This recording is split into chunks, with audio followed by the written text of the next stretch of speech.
ان چیزوں کی طرف نہ لڑکے کے لیے جانا جائز ہے نہ لڑکیوں کے لیے جانا جائز ہے، یہ بالکل حرام ہے، اسلام میں اس کی بالکل اجازت نہیں ہے۔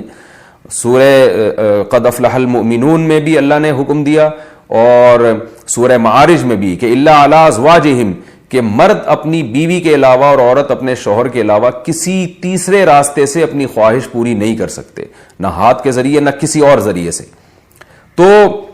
اور حضرت عثمان ابن مظعون رضی اللہ تعالیٰ عنہ، یہ بھی صحیح حدیث ہے، فرماتے ہیں ہم سفر میں ہوتے تھے، بیویوں سے دور ہوتے تھے، تو ہم پہ عورت کی جدائی بہت شاق گزرتی تھی، اپنی شہوت پہ کنٹرول کرنا بہت مشکل تھا۔ ہم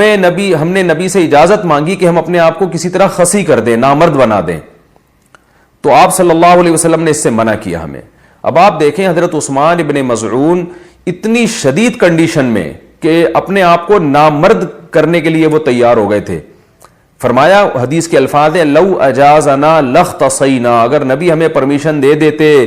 تو ہم اپنے آپ کو نامرد کر دیتے، یعنی ہمیشہ کے لیے نامرد ہو جاتے۔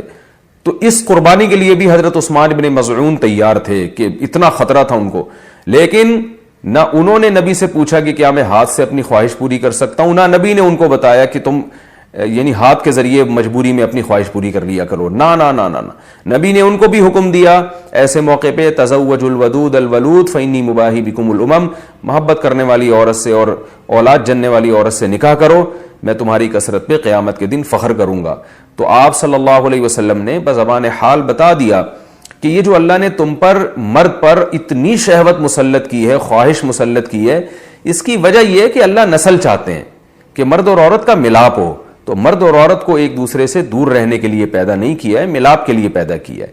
تو اس لیے ایک ملاپ کی ایک ناجائز قسم ہے، ایک جائز ہے۔ ناجائز ہے گرل فرینڈ بوائے فرینڈ، یہ حرام ہے۔ ولا متخذاتی اخدان، ولا متخذی اخدان قرآن کے الفاظ ہیں، کسی لڑکی سے تمہیں دوستی کی اجازت نہیں ہے۔ اور جائز طریقہ کیا ہے جو سورہ مومنون میں اور سورہ معارج میں اللہ نے بیان کیا، الا علی ازواجہم، کہ اپنی بیوی بنا کے اپنی خواہش اس سے پوری کرو،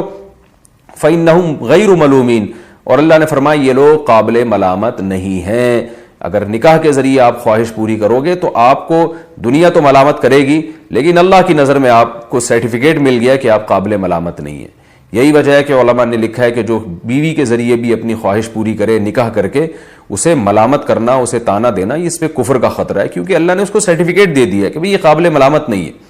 تو اپنی جانوں پہ ہم سب کو رحم کرنا چاہیے۔ زنا معاشرے میں بہت تیزی سے پھیل رہا ہے، کو ایجوکیشن سسٹم نے تو ہمارے فیملی سسٹم کو تباہ و برباد کر دیا ہے۔ تو